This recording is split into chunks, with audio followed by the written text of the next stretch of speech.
So, you've just come from roughly where? From the east? We were in the Eastern Front, in the Donbass region. What was that like? I have one word to describe, and it's just hell. Yeah, hell. And why?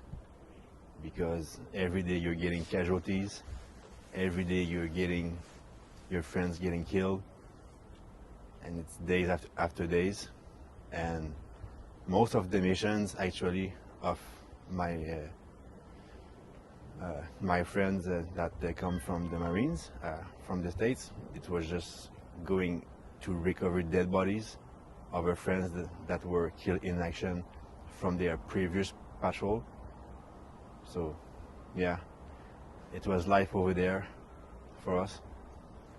What has been your main job there? For me, I was just used as a infantry soldier. Actually, I was paired up with the Canadian sniper Wali, so I was his teammate. So we were always together, and I was making sure to help him as much as I can, and I was always following him everywhere. I was carrying ammunition. So yes, mainly that was my my main job over there. Did you find yourself in direct contact? Oh yes. Oh yes. You want to take me through that? So you're not talking about just artillery. You're talking about direct contact. Right? So are we talking about just the east, or can I talk about? You can talk about wherever you want. Yeah. Okay. Yeah. So I mean, me and Wali's first missions in Irpian. It was to go into a apartment building and set up a sniper position from there. So we go up, we set ourselves, and then we start observing. And then maybe like 10 minutes after, it's like huge explosion. The building shakes, all the window breaks, and then I find myself on the ground. And I remember I said, "What the hell is that?" And then I just like crawl into like a safe room, you know. So we just got hit by a tank.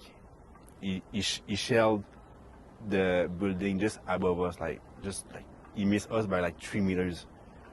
And then me and Wally, we meet in the room, and then after that, we started to get small arm fire to us. And then we got out of the building, and then after that, huge firefight. That was my first firefight. We had the Russians, they were like 50 meters from us, bullets flying everywhere. We could not do anything, and they actually tried to surround us, right? And at that point, we had one casualty. One of our friends got shot at the shoulder by a Russian sniper. So in his right hand, he was carrying his pistol, and then he was like covering his wound like that, bleeding everywhere, and and he kept running and stuff. And then yeah, bullets flying everywhere. And then one of our Ukrainian friends said, "All right, like we have to get the hell out of it, because we were not controlling the situation. We were the one that got into fire." So anyway, like it was like total chaos, right? And then he shot. That guy saved our life.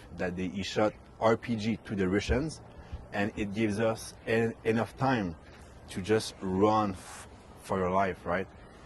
And then I remember I was running, and then huge explosion just at my right. I think it was like mortar fire or something, bullet just flying. And then we had came with vans, you know, like vans. So everyone get in the vans as soon as possible. So it was in the van, it was the guy that was shot, and then after that my friend Wally, and then after that me. But like we all had our kit on us, right? So for me, my right hand was holding the head panel of the the passenger seat, and I was holding the other head panel, right? But we were too much in the van, so I couldn't close the door. So my back was outside the van, and I was holding like that. And that guy was driving like 100 kilometers in like a really residential street, right? And and then if I had left, I would just fall and just like fall on the ground. And then I had like the passenger guy was still shooting at them when we left. So and then we just it's a miracle, like we just made it out of there. But I mean, yeah, and that was our first patrol, our first mission. And then from there it just got worse. Yeah, that's what I would say. In the east it was total different experience, because in European it was mainly urban fighting, but in the east it was like the vibe was like World War II. It's like rain, mud, fields, trenches, yeah, and it was hard because there was an entire Russian tank regiment on the other side of the valley, but we could not really do anything because we had one javelin with us, and actually Wally learned in 2 hours how to operate the javelin, and then just like that we became a javelin operating crew, like me and Wally. So after that we were always sent on missions with the javelin, right? But the tanks, they were too far away for us to engage with the javelin. So every time we would go out, they would just shoot at us. And then there was one morning. That one morning, me and Wally, we left. The mission was to go on a one-day mission, right? Like in the little forest, to observe. If tanks approach, we engage them with the javelin. So 5 o'clock, it's me and Wally. We walk there. We walked there. It was like 1.5 kilometers in the mud and stuff. And then we arrive on our position, and there was like a trench, and there were already 2 of our friends, Ukrainian, in the trench, right? So Wally looked at me and he said, "Hey buddy, like, can you just stay in the trench? Like, you don't need to be outside." And I was like, "All right, man. You know, like, it's pretty boring to just sit in a trench when your buddy, like, he's doing some work." But you know, I listened to him. And then I go in the trench, and then the two Ukrainian friends, they come out of the trench, right? And then Wally said to them, "Hey guys, go back in the trench." And they just did not listen, and they were just smoking just beside the trench and stuff. And then Wally went a little bit further to observe like the Russian tanks he could see with his binoculars. And then for me, what I remember is I was in the trench, and then I removed my helmet, right? And then I put it on the ground, and like the sun is coming out, and I'm like, it's a pretty good day. Maybe I will go out and just like talk to my Ukrainian friends, right? So I'm about to come out. I put my first feet on the little step, and then it just happened. Huge explosion. So I fell in the trench on my back, and it just like in the movies, like in my ears, like ding, like that little sound. Then I'm like, what the hell? And then I get up.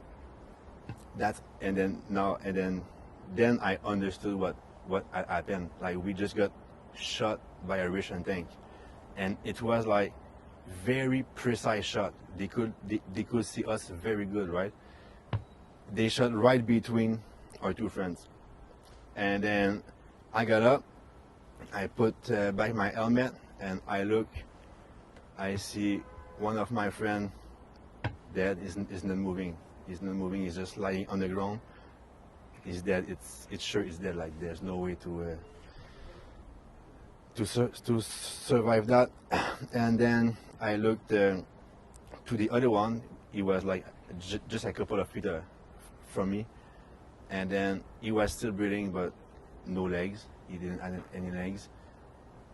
And then we made eye contact. I looked at him. He looked at me. And then after that, his head just like started to move on his right, and you could see his body crisping and stuff. So he just like passed away in front of my eyes. So I was like, all right. So yeah, I just saw two of my friends die in front of my eyes. So and then after that, me and Wali. I mean, Wali saved my life on that day, because he told me to stay in the trench. But after that, me and Wally just got together. And then it's funny because Wally like was saying things like, I wonder if I can get them with the javelin from here. And I was like, bro, we need to get the hell out of here. Like, there's nothing we can do. Like, we need to get out of here. And then he said, oh, I need to go get my sniper rifle. So he crawled back beside the trench. The tank shot once again at the same place. He received like shrapnel and stuff, but like he's fine. And then he took a look on the guys just to double check, but there was nothing. Like they were both dead, right? So he grabbed his sniper rifle and then he started running. And then we started to run, and then we heard the thing shooting again. And then we just went back to the base at that point. So yeah, that was my last patrol on the Eastern Front.